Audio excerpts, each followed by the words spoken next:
Good morning, Alex and friends. I'm Grace. Today is Monday, March 9th, 2026, and you're listening to Alex's News.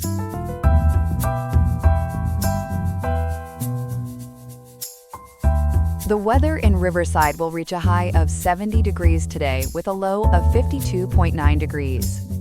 It is expected to be a mild day, so it should be quite comfortable for those heading out and about. On today's episode, we will examine the significant implications regarding Mojtaba Khamenei assuming leadership in Iran and what this transition means for the region.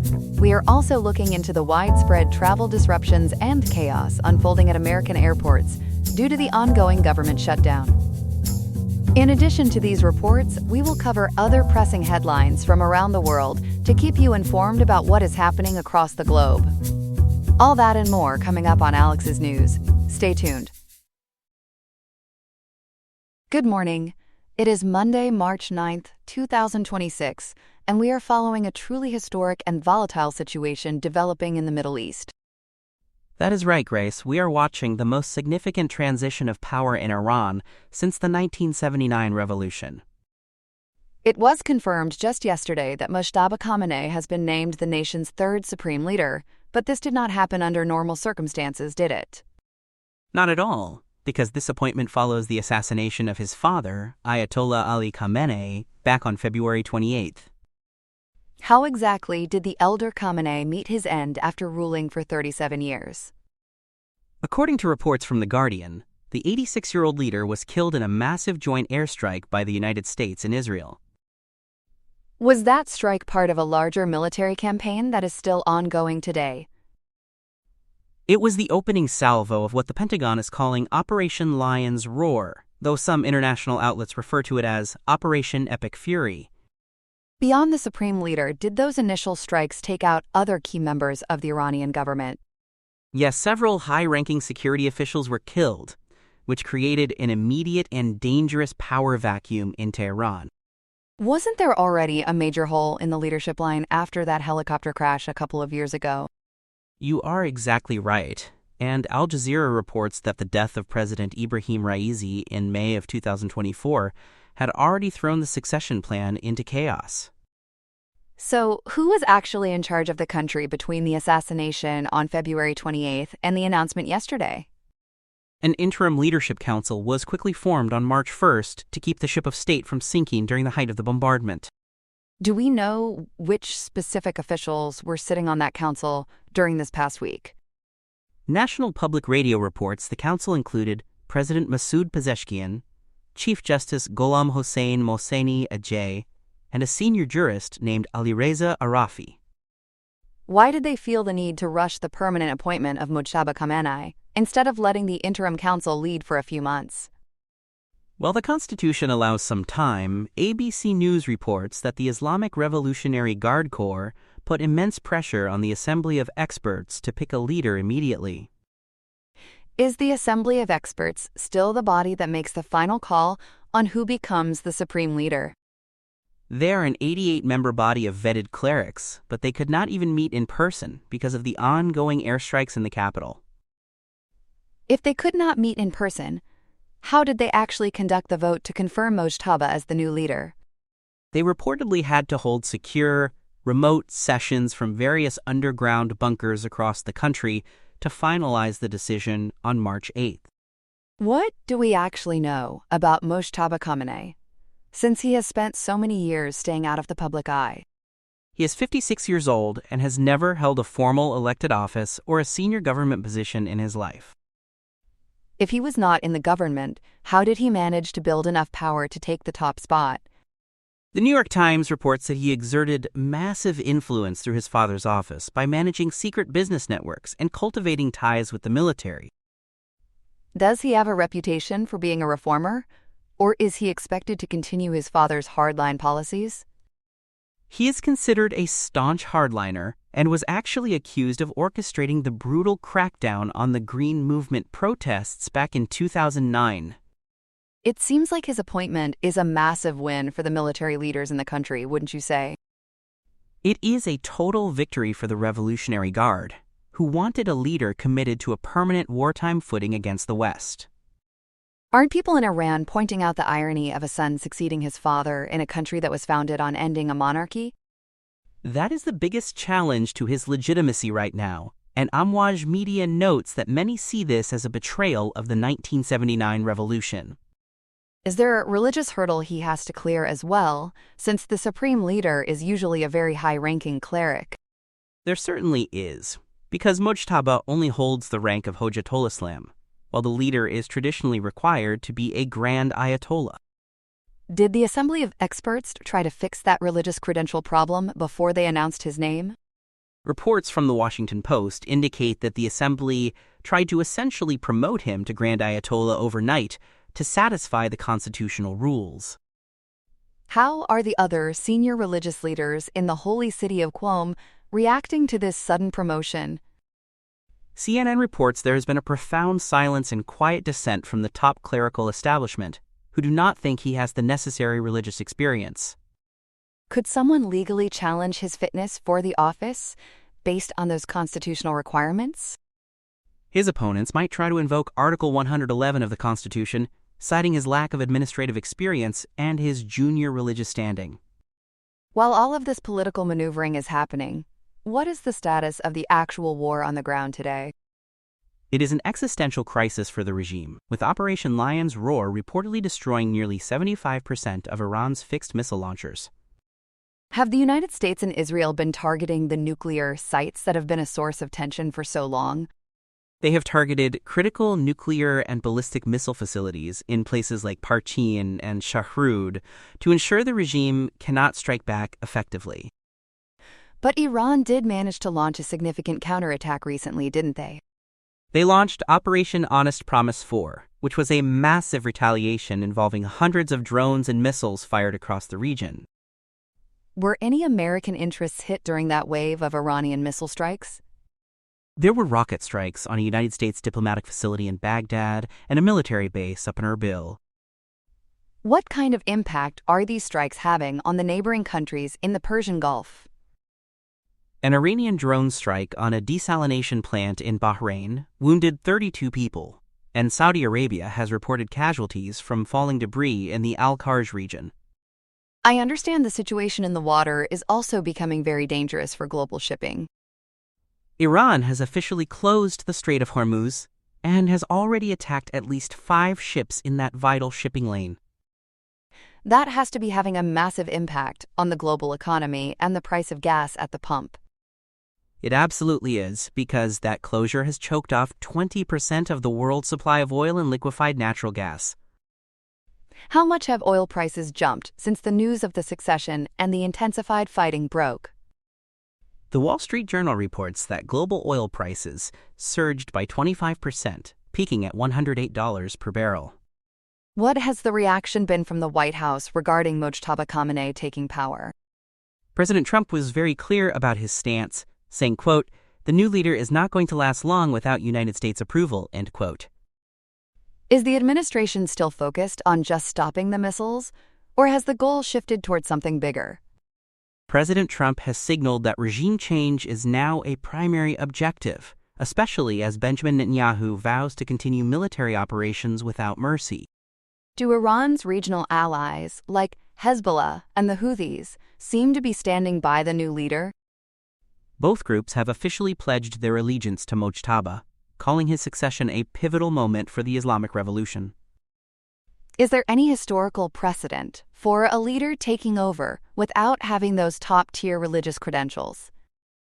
There is a parallel to 1989 when Ali Khamenei took over, as he was also only a Hojjatul Islam at the time. But back then, didn't they have to change the rules of the Constitution to make it work for him?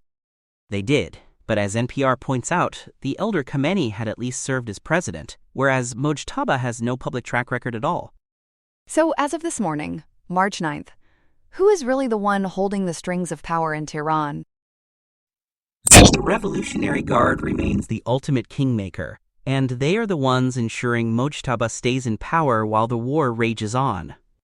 It is a terrifyingly complex situation for everyone involved.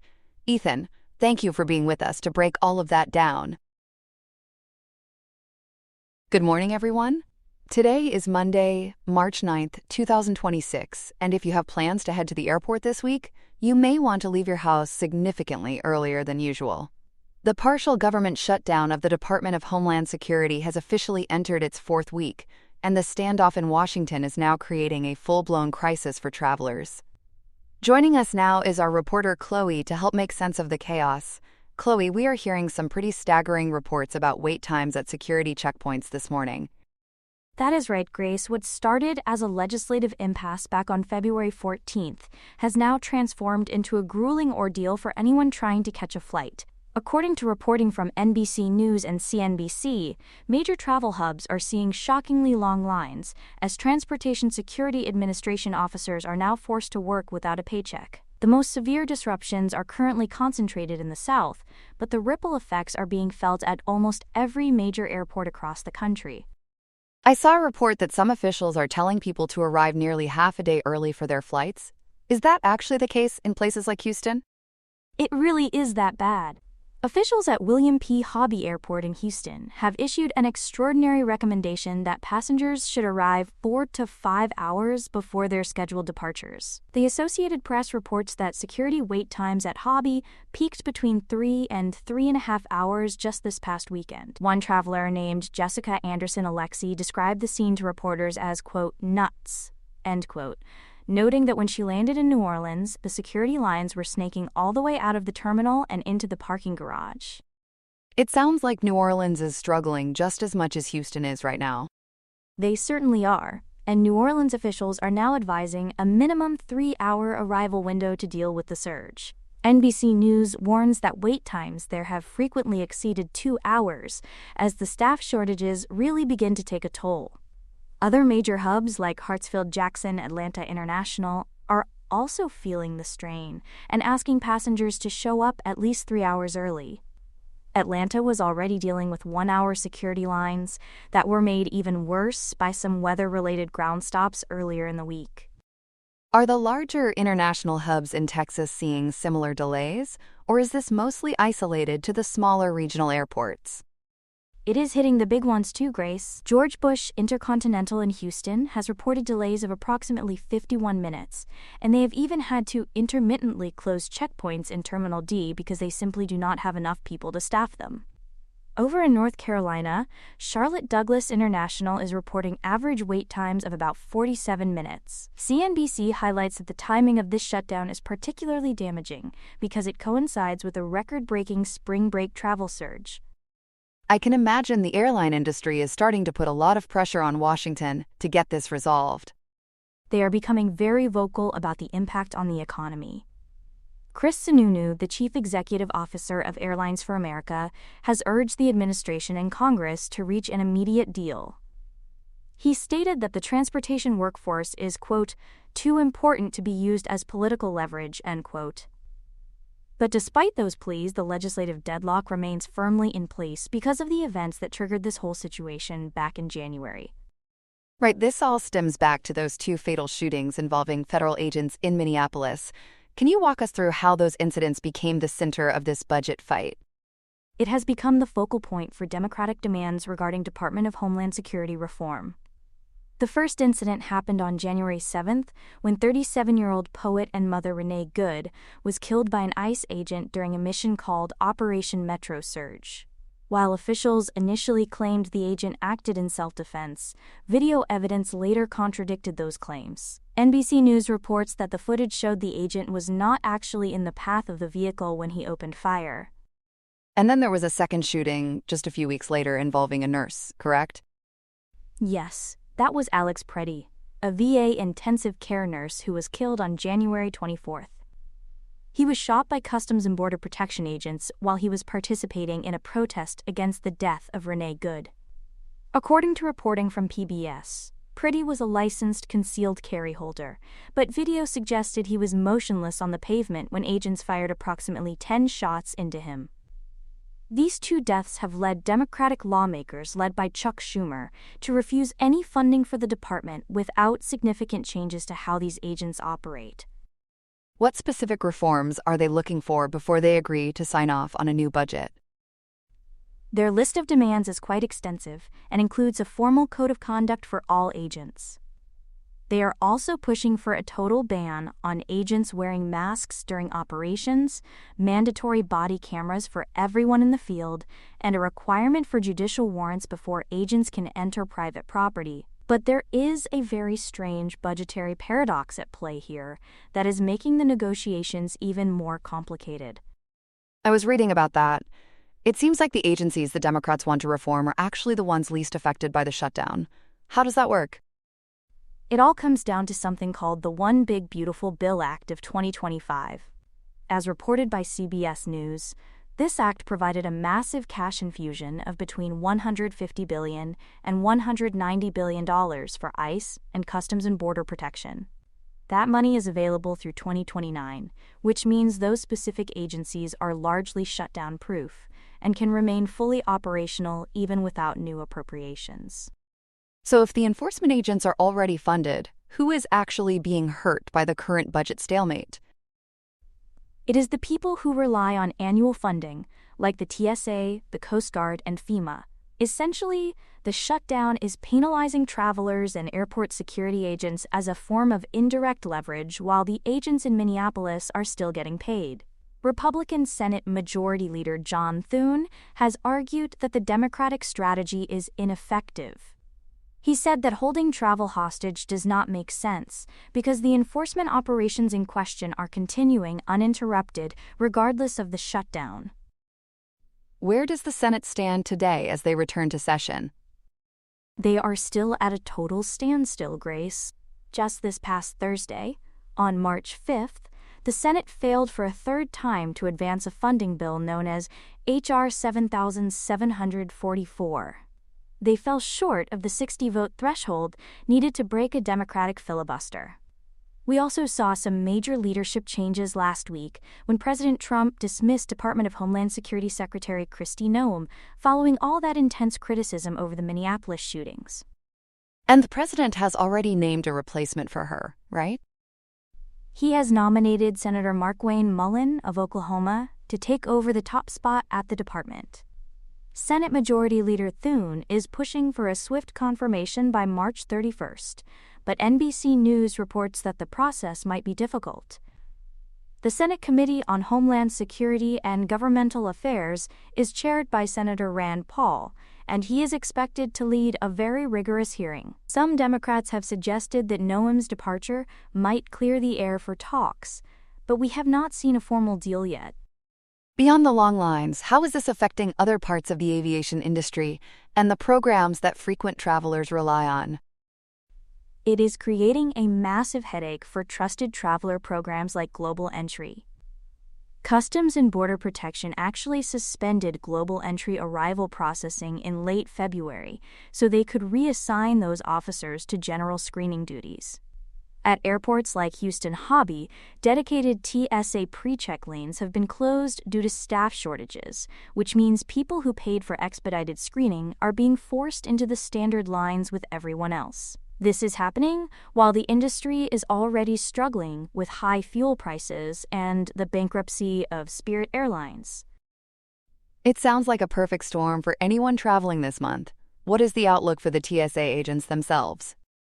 We are reaching a breaking point for the 50,000 essential TSA officers who are still on the job. Many of them are facing their first full missed paycheck on March 14th, which is this coming Saturday. Officials are terrified that this will lead to a massive surge in sick-outs because many of these agents simply cannot afford the cost of gas to get to work or the cost of childcare if they are not being paid.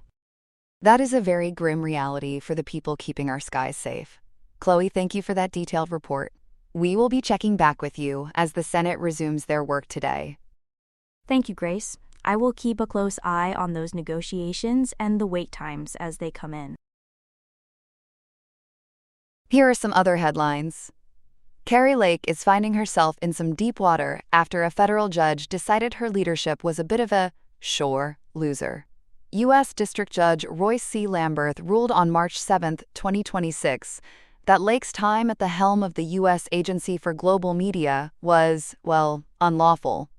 It turns out she didn't have the right stuff to fire over 1,000 Voice of America employees. The court found her tenure violated the Constitution's Appointments Clause and the Federal Vacancies Reform Act because she was never Senate confirmed. This ruling effectively mutes all her actions from July to November of 2025, voiding mass layoffs.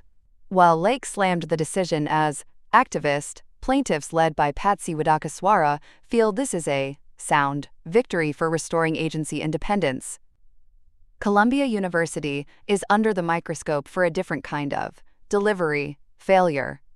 New York Attorney General Letitia James has launched a formal investigation into the school's response to the decades of sexual misconduct by former gynecologist Robert Haddon. The probe is zeroing in on a critical 5-week window in 2012, when the university allowed Haddon to continue seeing patients despite a recent arrest. During that time, at least 8 more women were allegedly abused. While Haddon is currently serving a 20-year federal sentence, the state is now looking to see which administrators were asleep at the exam table since warnings first surfaced in 1993.